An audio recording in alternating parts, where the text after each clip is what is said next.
سەرەتا بە خێراتن تەکەم من ڕووبا محەممەد حەمە سەلیم ئەندامی دەستەی باڵای کۆمەڵی قوربانیانم لە 98ەوە بەخۆبەخشی تا ئێستا لەو ڕێکخراوە کارەکەم بۆ خزمەتی کە سوکاری شەهیدان و بەرکەوتووان. هاوسەرەکەم شەهیدە و ماڵە خەزورانم بڵێن بەس من و کوڕەکەم دەرچووین. چوار شەهیدمانەیە لە ناو ماڵی خۆمانە.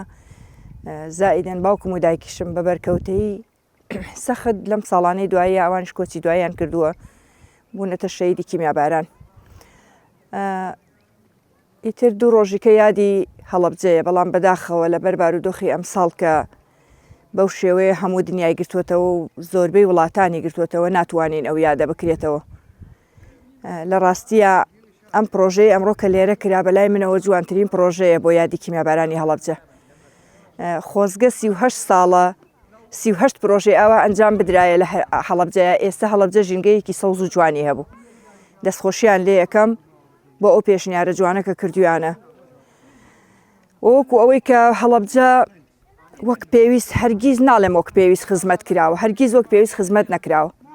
بگرە ساڵ بە ساڵ یادەکە کاڵتر ئەبێتەوە، بێگڕوتین ئەبێ لە باتی ئەوەی پەرەی پێ بدرێ و زیاتر گەرموگوڕ بکرێتەوە بۆ ئەوەی برینی خەڵک ساڕێژ بکرێت، بەڵام بەداخەوە ساڵ لە دوای ساڵ کاڵتر ئەبێتەوە. ئیدارە و بەرپرسەکان بە هیچ شێوەیەک ئێستا یادی تاوانی هەڵەبجە ناکەن. نازانم هۆکارەکەی چییە.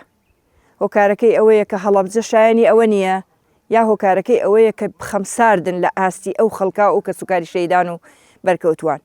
ئەوە تا چەندین بریندار تا ئێستش هەر بەو ئازارەوە ئەناڵێنن بەبێ ئەوەی کە لێبرسینەوەیان بۆ بکرێت.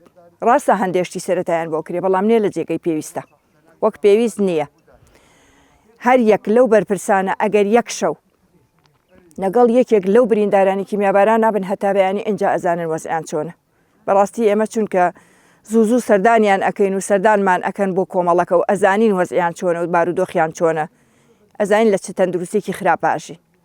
بەڕاستی وەگەر مناڵی بەرپرسێک وایە بەو شێوەیە ئێستا دەیان وڵاتیان پێوە گەڕاندبوو، بەڵام بۆ ئێمە بە ڕەوای نازانن چارەسەرێکی فریاگوزاری سەرەتاییشیان بۆ بکەن لە هەڵەبجەیە.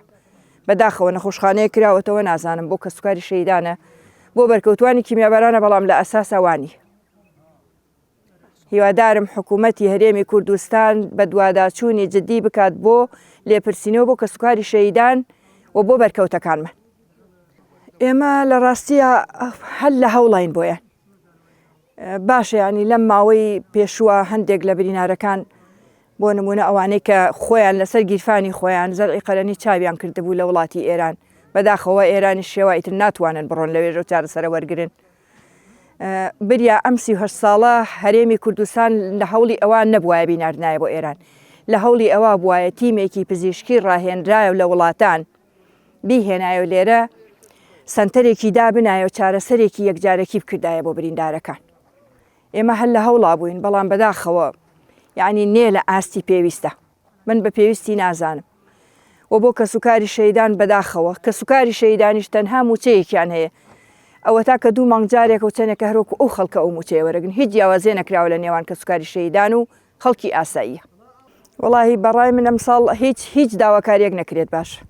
لەبەرەوە ئیتر من پێم شەرمە بەڕاستی داواکاری لە حکوومەت بکەم. ئەبوایە کە سوکاری شەهیدان هەل لە یەکەم ساڵەوە داواکاری نەکردایە. بەڕاستی ئەبوایە بە بێ داواکاری هەموو ئەو بڕیارانەی ئەو ئیشارەی کە زەرورە و جێبەجێ بکرێ بۆ کە سوکاری شەهیدان و بۆ بەرکەوتەکان بکرایە، نەک بە داواکاری و بە بریایەمە سەدان هەزار جار 38 ساڵە ئێمە داواکاری بەرزەکەینەوە هیچ ئیسفادەیەکمان نەکردو. بەداخەوە